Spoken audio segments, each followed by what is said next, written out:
उस रात रामू मेरे कमरे में आया और बोला, मेम साहब खाना लगा दूं क्या? मैंने कहा मुझे अभी भूख नहीं है। फिर मैं बोली, रामू मेरा एक काम करोगे? तो रामू बोला, बिल्कुल करेंगे मैम साहब। मैंने कहा, रामू मेरी तबीयत ठीक नहीं लग रही, थोड़ा सा तेल गरम करके लाओ, मेरे हाथ पैर दबा दो और मेरी मालिश भी कर देना। रामू बोला, ठीक है मैम साहब, हम तेल गरम करके लाते हैं। मैं उस रात गाउन पहने हुई थी। मैं बेड पर लेट गई। रामू 5 मिनट में तेल गरम करके मेरे कमरे में आ गया और वहीं खड़ा हो गया। मैंने अपना गाउन घुटनों तक उठा दिया और कहा, रामू मेरे पैरों को तेल लगा के मालिश कर दो। रामू जी मैम साहब करके मेरे पैरों को तेल की मालिश करने लगा। मैंने जानबूझकर अपना गाउन ऊपर उठा लिया ताकि रामू को अपने जलवे दिखा सकूं। रामू मेरे पैरों की मालिश करते हुए मेरी टांगों को घूर रहा था। रामू की उंगली की पकड़ पहले से भी ज़्यादा तेज़ हो गई थी। फिर मैं पलट गई और बोली, रामू मेरी पीठ की भी मालिश कर दो, बहुत दर्द हो रहा है। मैं थोड़ा सा हिचकिचाने लगा। उसने कहा, मैम साहब मैं ये नहीं कर सकता। मैंने कहा, रामू देखो तुम्हें शर्माने की कोई ज़रूरत नहीं है। मैंने तुम्हें अपने काम पर रखा हुआ है और इस मालिश के पैसे मैं तुम्हें अलग से दूंगी ताकि तुम्हारा भी घर अच्छे से चल सके। मैंने उसे पैसों का लालच दिया। रामू ने मेरे गाउन पीठ से उठाकर पीठ की मालिश चालू कर दी। मैंने दीवार पर लगे शीशे में देख लिया कि अब वो मेरे बदन को घूर रहा था। मैंने कहा, रामू मेरी पीठ पे अच्छे से मसाज करो। वो कांपते हाथों से मेरी पीठ की मसाज कर रहा था। उसके हाथ बहुत ज़्यादा कांप रहे थे। थोड़ी देर बाद मैं पलट के सीधी हो गई और बोली, रामू अब मेरे पेट की भी मालिश करो। रामू बोला, मैम साहब ये क्या कह रही हो? रामू बुरी तरह से कांप रहा था और हिचकिचाने लगा कि रामू खुद से पहले नहीं करने वाला वो चाहता था कि पहले मैं करूं। वो थोड़ा शर्मीला था, इसलिए मैंने उसके दोनों हाथ पकड़कर अपने हेलो दोस्तों, स्वागत है आप सभी का हमारी एक और रोमांचक स्टोरी में। उम्मीद करती हूँ कि आपको ये कहानी बेहद पसंद आएगी। मेरा नाम रोमा है और मैं 24 साल की खूबसूरत महिला हूँ। मेरी शादी को 3 साल हो चुके हैं। जीवन में मुझे हर सुख मिला, मगर एक वह सुख नहीं मिल पाया जो एक औरत चाहती है, और वो सुख था मेरे पति का प्यार। मेरे पति एक बड़े बिजनेसमैन हैं और बिजनेस के चलते वो हमेशा घर से बाहर ही रहते हैं। मेरे पास सुख साधन संपत्ति सब है, मगर जिस चीज़ को हमेशा मैं अपने साथ चाहती हूँ वो मेरे पास नहीं है, और वो है मेरा पति, और उनका प्यार मुझे नहीं मिलता। मेरे घर में एक नौकर भी है जिसका नाम रामू है और उसकी उम्र 22 साल है। वो भी यहाँ का रहने वाला है और वो भी शादीशुदा है, लेकिन उसकी पत्नी बिहार में ही रहती है और वो भी अपनी पत्नी का प्यार पाने के लिए तड़पता है। पिछले साल की बात है कि मेरे पति जब घर आए थे, एक दिन रुके और पूरा दिन फ़ोन पर ही लगे रहे और रात में मुझे बोले कि वो 1 महीने के लिए अमेरिका जा रहे हैं बिजनेस के सिलसिले में। उस रात में फूट फूट कर रोई थी। हर बार मेरा पति जब भी घर आता वो सिर्फ 1 दिन के लिए ही रुकते और जो उन्हें करना होता करके फिर चले जाते, और मैं हमेशा की तरह अपने पति के प्यार के लिए तरसती रह जाती। ये भी कोई रिश्ता है? उनके घर से जाने के बाद मैंने खूब शराब पी और मेरी तबीयत खराब हो गई। मेरे नौकर रामू ने मुझे अस्पताल में भर्ती कराया। इलाज के बाद मुझे घर ले आया और बहुत सेवा की। तबीयत ठीक होने के बाद मैंने एक दिन उसे बुलाकर उसका धन्यवाद किया। रामू बोला, मैम साहब हम तो आपके मुलाजिम हैं, आपकी खातिर करना हमारा काम है। हम अपनी गरीबी के चलते बीवी बच्चों से दूर हैं, यहाँ कमाई के लिए पड़े हैं, और आप सब कुछ होते हुए भी अपने पति से दूर हैं। माफ़ करना मैम साहब, ज़्यादा बोल दिया। हमारी जब से शादी हुई है हम अपनी पत्नी के पास सिर्फ 2 महीने ही रह पाए थे। उसके बाद से 1 साल हो गया है और अभी तक हम अपनी घरवाली से नहीं मिलते हैं। बहुत याद आती है उसकी, मगर कमाएंगे नहीं तो घर कैसे चल पाएगा। मैंने उसे पैसे दिए और कहा जाओ अपने घर हो आओ, और बोला नहीं मैम साहब हम ये पैसे घर भेजेंगे ताकि हमारा घर चलता रहे। हम आपकी सेवा में यहीं पर रहेंगे। आपका बहुत बहुत धन्यवाद। वैसे भी मालिक घर पर नहीं है तो हमें ही आपका ख्याल रखना होगा। रामू की बातें मेरे दिल को छू गई कि ये गरीब इंसान अपनी पत्नी को इतना प्यार करता है, और एक मेरे पति हैं कि उन्हें मेरी याद भी नहीं आती। कितना तड़पता होगा वो यहाँ पर अपनी बीवी के बिना, ठीक वैसे ही जैसे मैं अपने पति के बगैर मैं। तभी मुझे एक बुरा ख्याल आया कि हम दोनों एक दूसरे की तड़प को भी तो दूर कर सकते हैं। तब से मेरी नज़र रामू के लिए बदल गई। एक दिन वो घर में सफाई कर रहा था। उस समय उसने सिर्फ नीचे एक हाफ पैंट पहन रखी थी। उसकी मसल्स बुझाए और बदन को देखकर मुझे कुछ कुछ होने लगा था। मैंने ठान लिया कि रामू के साथ उसकी और अपनी दोनों की चाहत मिटा लूँगी मैं। उसे अपने करीब लाने के लिए नए नए तरीके अपनाती, लेकिन उसका ध्यान हमेशा घर के कामों पर ही रहता। मैं जानबूझकर उसके सामने छोटे छोटे कपड़े पहनती ताकि उसका ध्यान भटके और वो मेरी तरफ आकर्षित हो, लेकिन वो तो हमेशा अपने कामों में ही बिजी रहता। मैं जब नहाने के लिए जाती तो बाथरूम का दरवाज़ा जानबूझकर खुला छोड़ देती और अक्सर रामू के सामने मैं छोटी छोटी नाइट कपड़े में ही रहती। लेकिन मेरे सारे हाथ खंडे फेल हो चुके थे। मुझे लगा मुझे कोई और उपाय करना चाहिए जिससे कि रामू जल्दी बहक जाए। मैंने रामू को एक बार अपने पास बुलाया और उससे कहा, क्या आज मेरा शराब पीने का बहुत मन है? उसे कहा, मैम साहब, शराब सेहत के लिए अच्छी नहीं होती, और पिछली बार भी आपने इतनी शराब पी थी कि आपकी तबीयत खराब हो गई थी। मैंने कहा, तो फिर मैं क्या करूं? मुझे अपने पति की बहुत याद आ रही है और मैं पति का प्यार पाने के लिए तड़प रही हूं, और मेरा पति मेरी बेचैनी को नहीं समझता। वो खामोशी से सर झुकाए मेरी बातें सुनता रहा। मैंने 2 गिलासों में शराब डाली और एक गिलास शराब का उठाकर मैंने रामू के हाथ में दे दिया। उससे कहा, मैम साहब, मैं शराब नहीं पीता और मेरी इतनी औकात भी नहीं है जो मैं इस तरह से शौक पालूं। मैं पूरी तरह से बेबस थी। आखिर करूं तो क्या करूं? फिर मेरे शैतानी दिमाग में एक प्लान आया।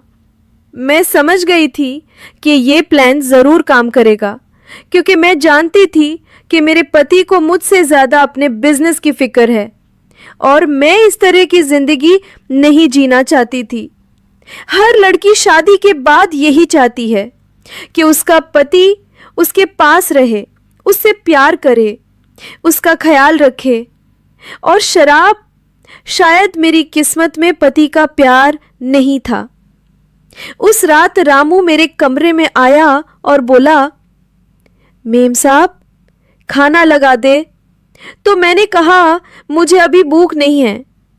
फिर मैं बोली, रामू, मेरा एक काम करोगे? तो रामलाल बोला, बिल्कुल करेंगे मेम साहब।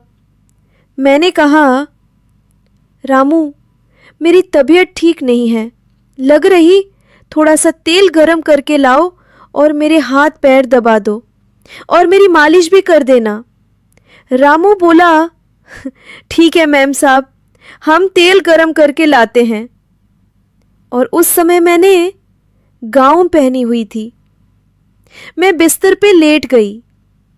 रामू 5 मिनट में तेल गरम करके कमरे में आ गया और वही खड़ा हो गया।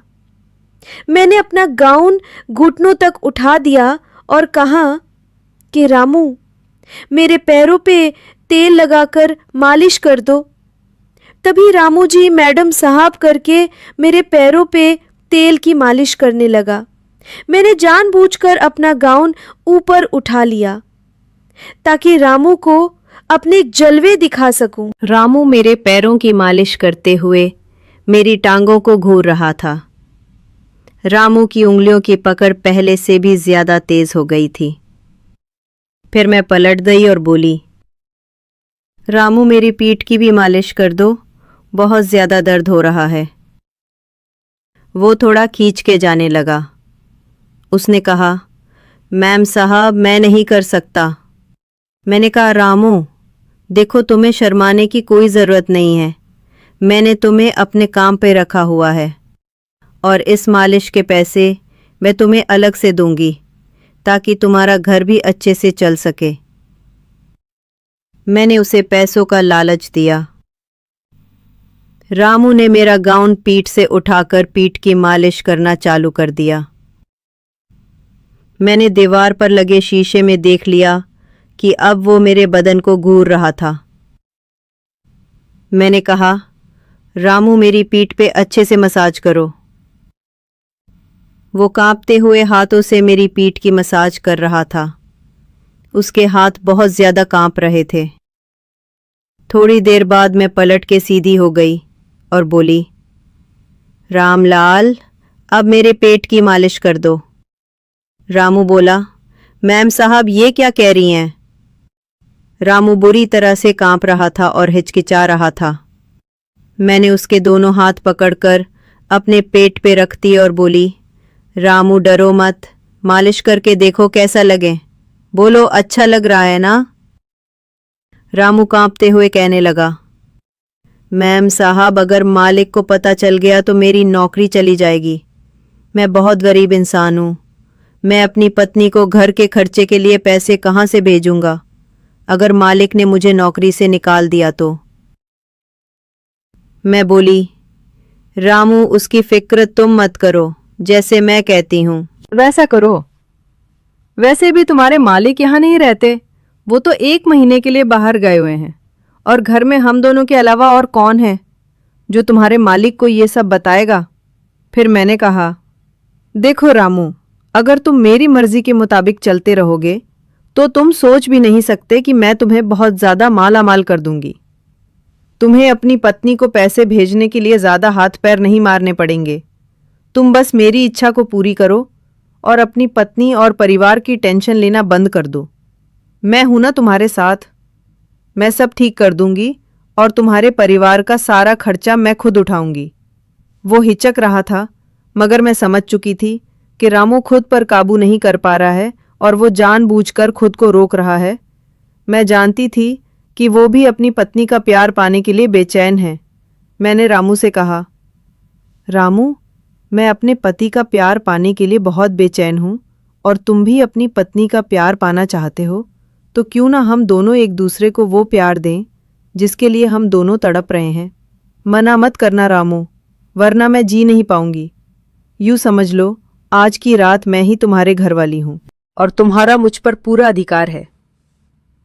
इतना कहकर मैंने उसे अपनी बाह में जकड़ लिया, लेकिन रामू ने मुझे एक ही झटके में खुद से दूर कर दिया और मेरे पैरों में चादर उठाकर मेरे पूरे बदन को ढक दिया और वो सर झुकाकर अपने हाथों को जोड़कर खड़ा हो गया और कहने लगा कि मैम साहब ये हमसे नहीं होगा। हम अपनी पत्नी से बहुत ज़्यादा प्यार करते हैं और हम अपनी पत्नी के साथ बेवफाई नहीं कर सकते और ना ही अपने मालिक के साथ गद्दारी कर सकते हैं, वरना हम गद्दार कहलाएंगे मैम साहब। हम गरीब ज़रूर हैं लेकिन अपनी मेहनत का खाते हैं।